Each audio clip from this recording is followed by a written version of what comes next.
Hello Internet and welcome to the Collective Arcana. We are a channel all about tabletop gaming, and today I'm going to talk to you a little bit about scrolls, wands, and staves in Pathfinder Second Edition.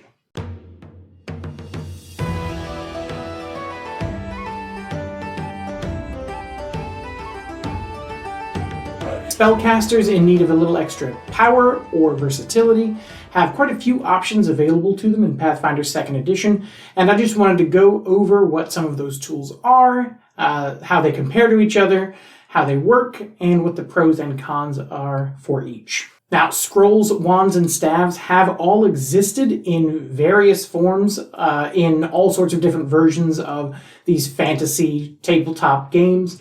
You know, especially the Dungeons & Dragons and the Pathfinder version, but for second edition there are quite a number of changes, so even if you think you know how they work, you should pay a little bit of attention here if you aren't already familiar with the changes for second edition.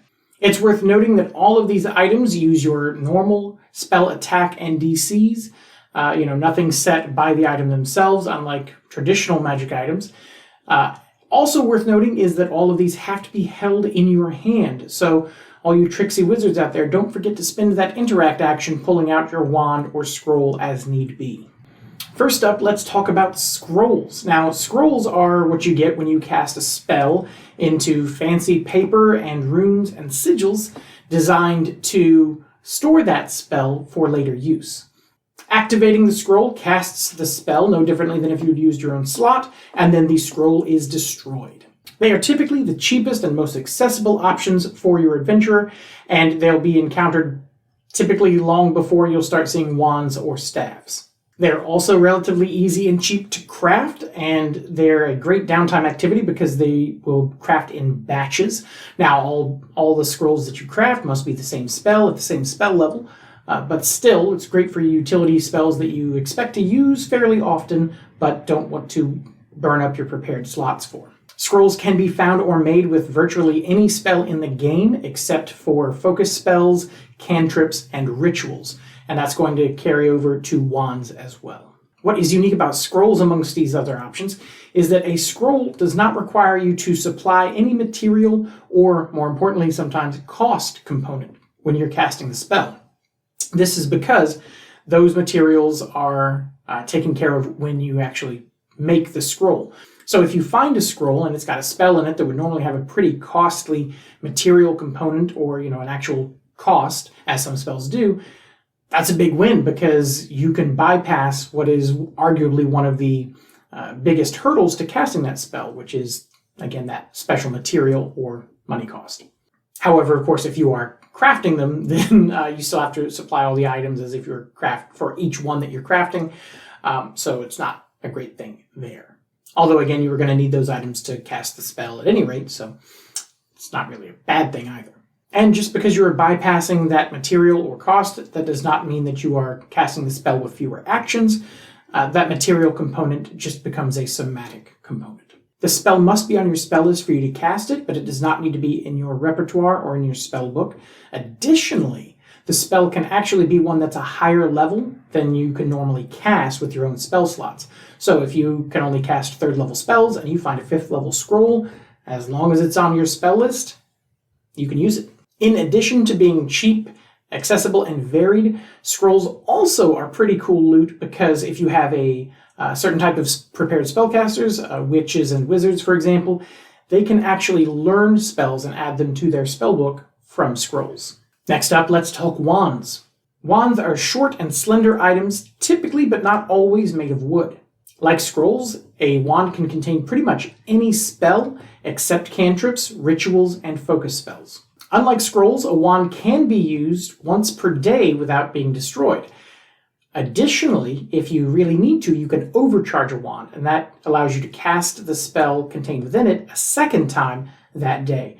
However, doing so requires that you roll a d20 with a pretty much 50-50, actually 45-55 chance of either breaking the wand and having to repair it or destroying the wand outright and it's gone. So it's a cool option, but it's not something that you should bank on or plan on. It should be an emergency sort of thing because it's no fun to lose that wand.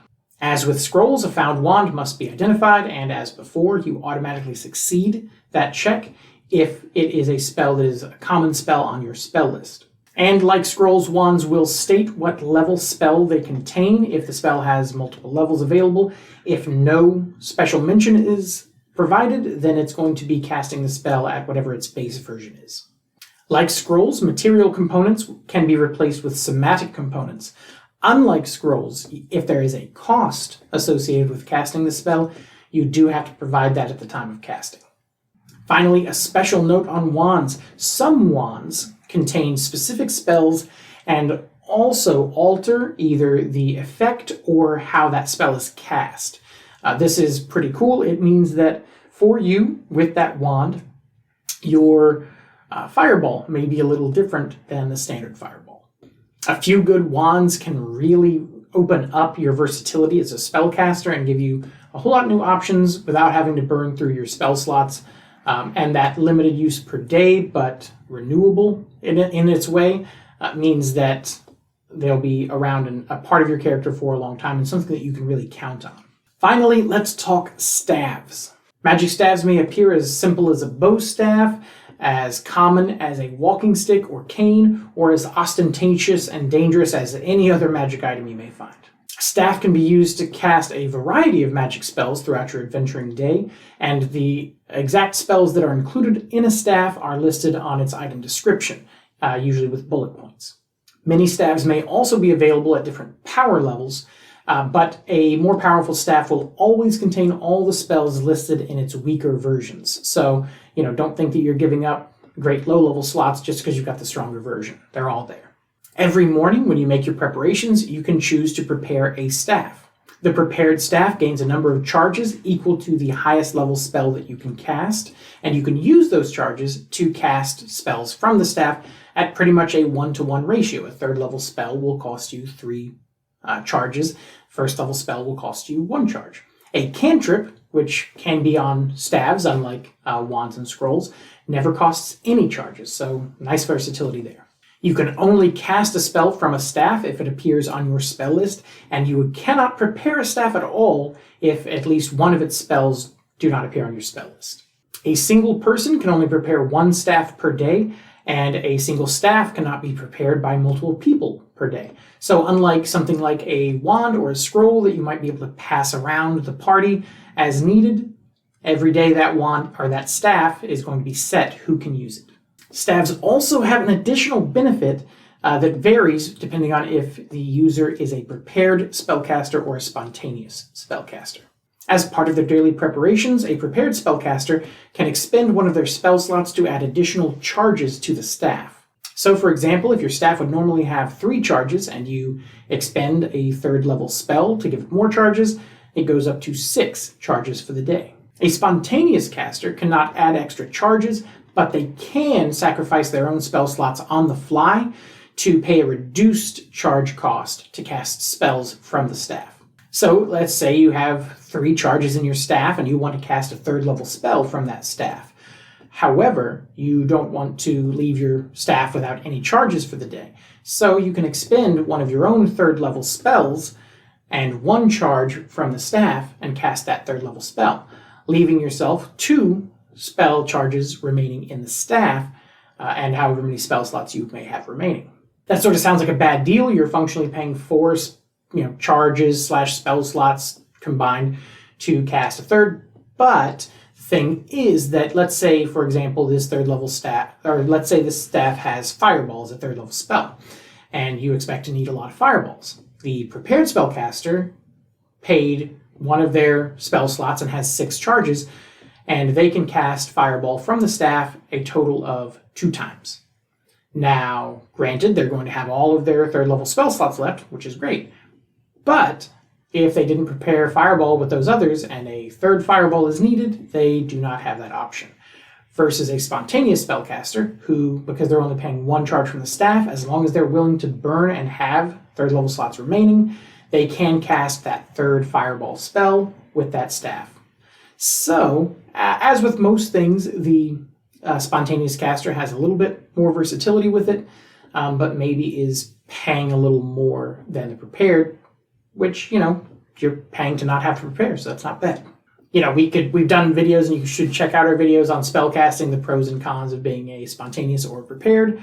Make your own decisions there, but I do personally think that prepared do sort of edge out spontaneous, at least as far as the staves go. But of course, your mileage may vary, and preference really matters a lot more than, overall math and numbers. If you just hate preparing spells like Sarah does, even if it was significantly noticeably more powerful, you'd probably still go with spontaneous. So while staves are clearly the most powerful tool available to spellcasters, they are a little more rigid despite their versatility in that they hold many different types of spells.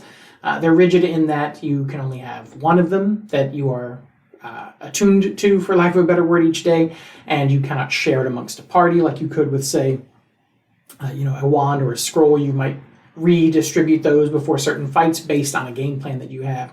But unless you had that game plan from the time you woke up that morning, you're not going to be able to distribute the staff accordingly. Staves also typically tend to be set in that, there are a set number of types of staves available right now. As more staves become available, of course, this may become less of an issue, but you can't just create a sort of a la carte, these are the spells I want in my staff, as of right now. We'll see if that changes. Or again, if there's just more added, that might become sort of a moot point.